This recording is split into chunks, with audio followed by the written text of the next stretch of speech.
Hello everybody, you're welcome back again to the Reggae Appreciation Society.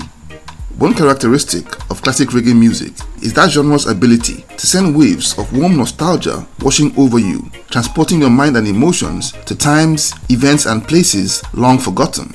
And though not the most popular, very few reggae artists can create that same effect on the same scale and level as the amazing, unforgettable and beautiful Sonia Spence. For those who grew up around the same time I did, we all had aunts, uncles or parents who sang and danced non-stop to her records, and her music would form a huge part of the landscape of our formative childhood memories.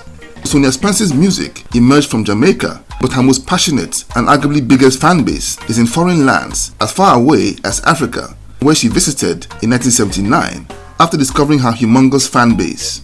I personally believe that millions of kids around the world, born between the late 1970s and early 1980s, were conceived to the warm and deeply personal love songs that she specialized in during her brief but monumental career.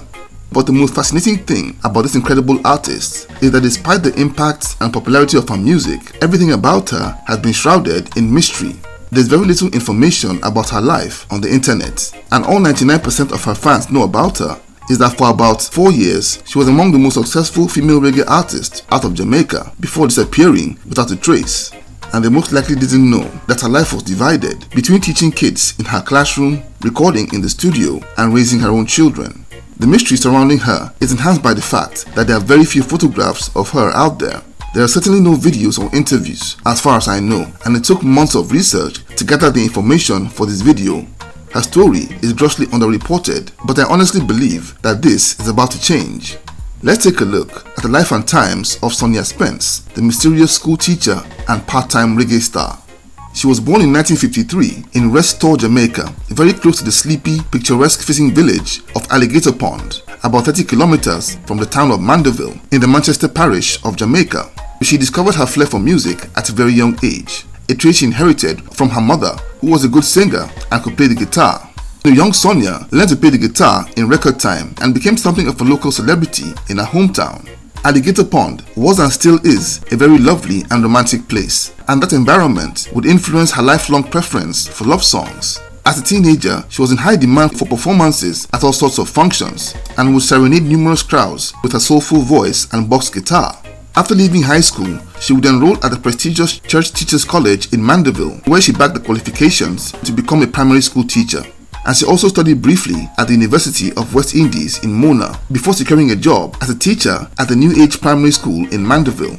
But though a committed educator, she still had huge love for her original passion that was music. So one day, while at a barber shop, I assumed to touch up her cute afro, she was singing a song out loud while waiting for her turn. And that song was Living on a Jet Plane by American country and rock singer John Denver. Her voice impressed the barber as well as the owner of that shop, who was also a musician and label owner called Lloyd Webster. He became Sonia's producer, and despite her busy schedule as a teacher, she would record a cover of Living on a Jet Plane in 1975 under the Webster Bros label. The song would blow up, becoming really popular in Jamaica, and made enough waves for Sonia to start getting invitations to perform at shows around Jamaica as opening acts for established artists like Freddie McKay and Bongo Herman. And her next single, I Love You So, would also make a big splash in the market. And she soon after traveled to Canada to study for a few months before returning later in the year. And it would appear that she came back just in time, as that was the period that Jamaica's first female producer, Sonia Pottinger, was on a mission to stake her claim to becoming one of the top record producers in Jamaica. Pottinger had signed Culture away from Joe Gibbs and had employed Joe Gibbs' star studio engineer, Errol Brown. She was also producing hit after hit for the likes of Ken Booth, Alton Ellis, and Toots and the Maytals. She had been impressed by Sonia Spence's work on Jet Plane, and she would take Sonia Spence under her wing at her High Notes record label.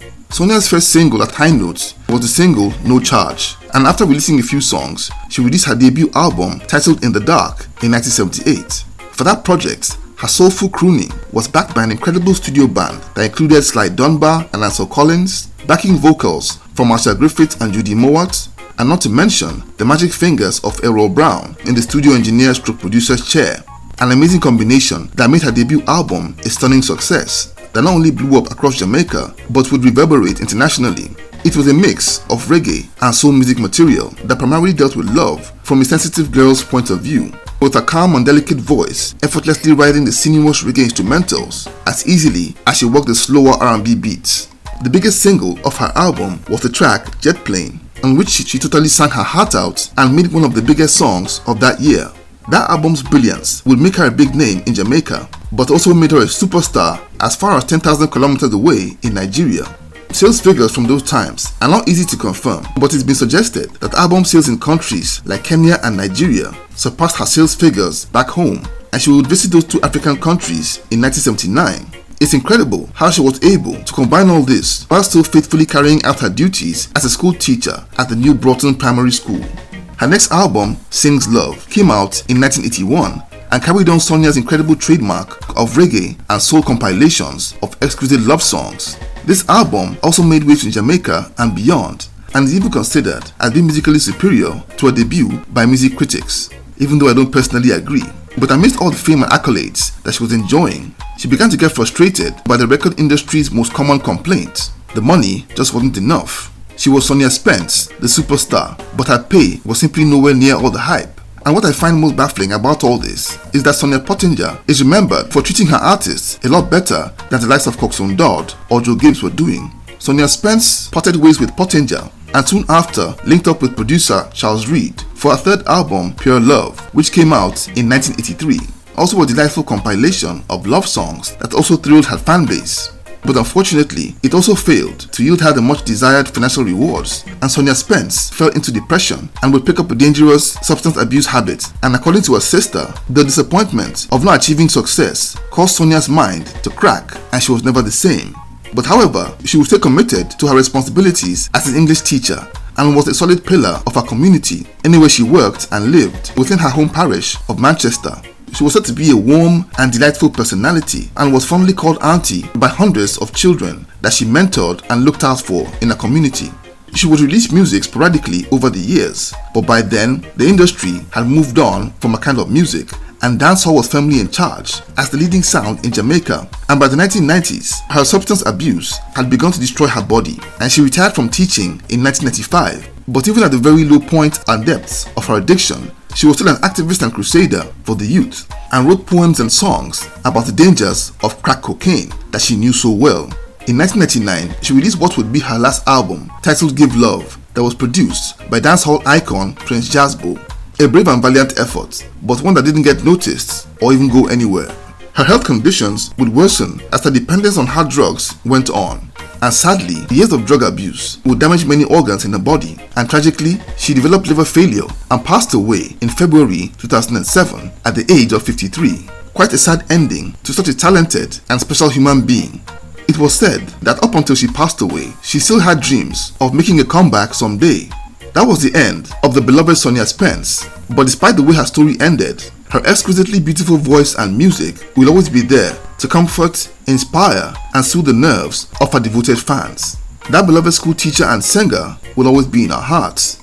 So there you have it. Thank you for watching the video today.